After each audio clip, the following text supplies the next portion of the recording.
ወርቅ ስትገዙ ማወቅ ያለባችሁና እንዲሁም መጠንቀቅ ያለባችሁ ነገር ዛሬ እያንዳንዱ የማሳውቃችሁ ይሆናል። እዚህ ጋር የምትመለከቱት ትክክለኛ ወርቅ አይደለም። አሰላሙ አለይኩም ወራህመቱላሂ ወበረካቱሁ። እንዴት ናችሁ ውድ ቤተሰቦች? ሁላችሁንም ሰላም ብያለሁ። በያላችሁበት ሰላማችሁ ብዝዝት ይበል። ሀገራችንን አላህ ሰላም ያደርግልን።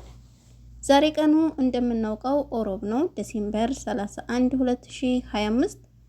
ሀባይብ ዛሬ እንግዲህ በአዲስ ቪዲዮ እንደተለመደው ብቅ ብዬላችኋለሁ። ይጠቅማችኋል ብዬ አንድ ነጥብ ይዤ ወደ እናንተ ያው ጎራ ብያለሁ ማለት ነው። ሀባይብ ለዚህ ቻናል አዲስ ከሆናችሁ ሰብስክራይብ በማድረግ ቤተሰብ የሆኑ ቪዲዮውን ከወደዳችሁት ላይክ እና ሼር ማድረጋችሁን እንዳትረሱ፣ ሌሎችም እንድትጠቀሙበት።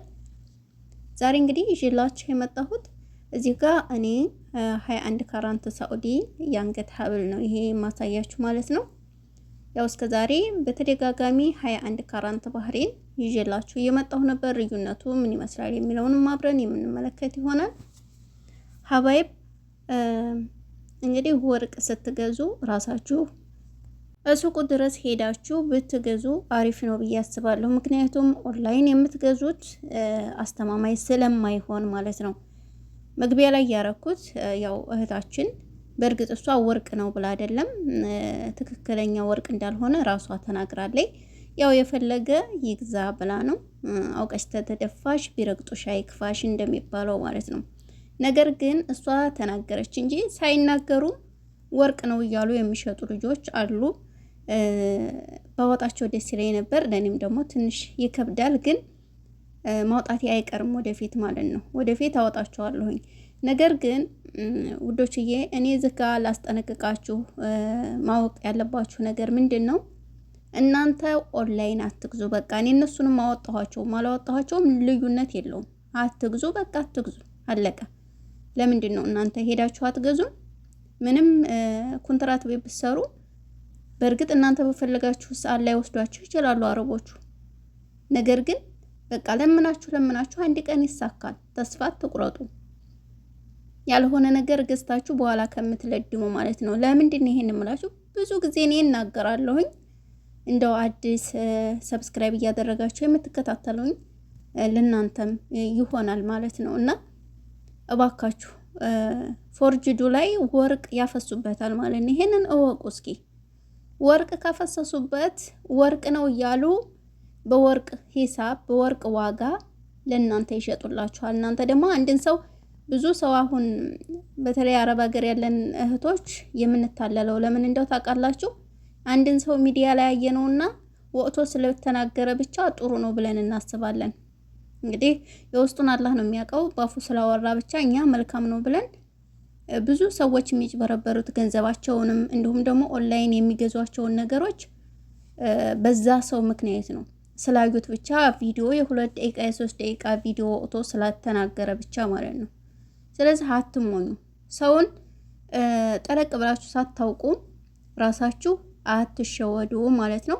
ስለዚህ ወርቅ ስትገዙ ራሳችሁ ሱቁ ድረስ ሄዳችሁ ከቻላችሁ ከደረሰኝ ጋር ብትገዙ አሪፍ ነው። ካልቻላችሁ ግን እዛው ሄዳችሁ አይታችሁ በደንብ ብትገዙ አሪፍ ነው።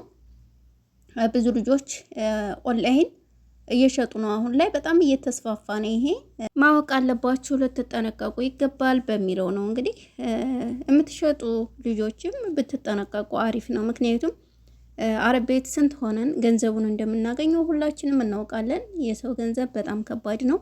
ራሳችሁን ወርቅ ብትሸጡ እኮ ችግር የለውም። ነገር ግን እናንተ የሚሸጡት ሌላ፣ በወርቅ ሂሳብ የሚሸጡት ሌላ ነው። ይሄ ደግሞ አስፈላጊ ነው ብዬ አላስብም። ግን ይመስለኛል ስህተቱ የኛ ነው የገዢዎቹ እንጂ እነሱ የሻጮቹ ብቻ አይደለም። እንዴት ነው ኦንላይን ልብስ ለራሱ የሚገዛበት አይደለም ወርቅ ማለት ነው። ልብሱ ለራሱ ያሳዩን ሌላ የሚያመጡልን ሌላ አይደለም እንዴ ሀባይብ። ስለዚህ ያው ማወቅ አለባችሁ ለማለት ነው። ከዛ በመቀጠል ግን ይሄ የማሳያችሁ 21 ካራንት ሳኡዲ ነው።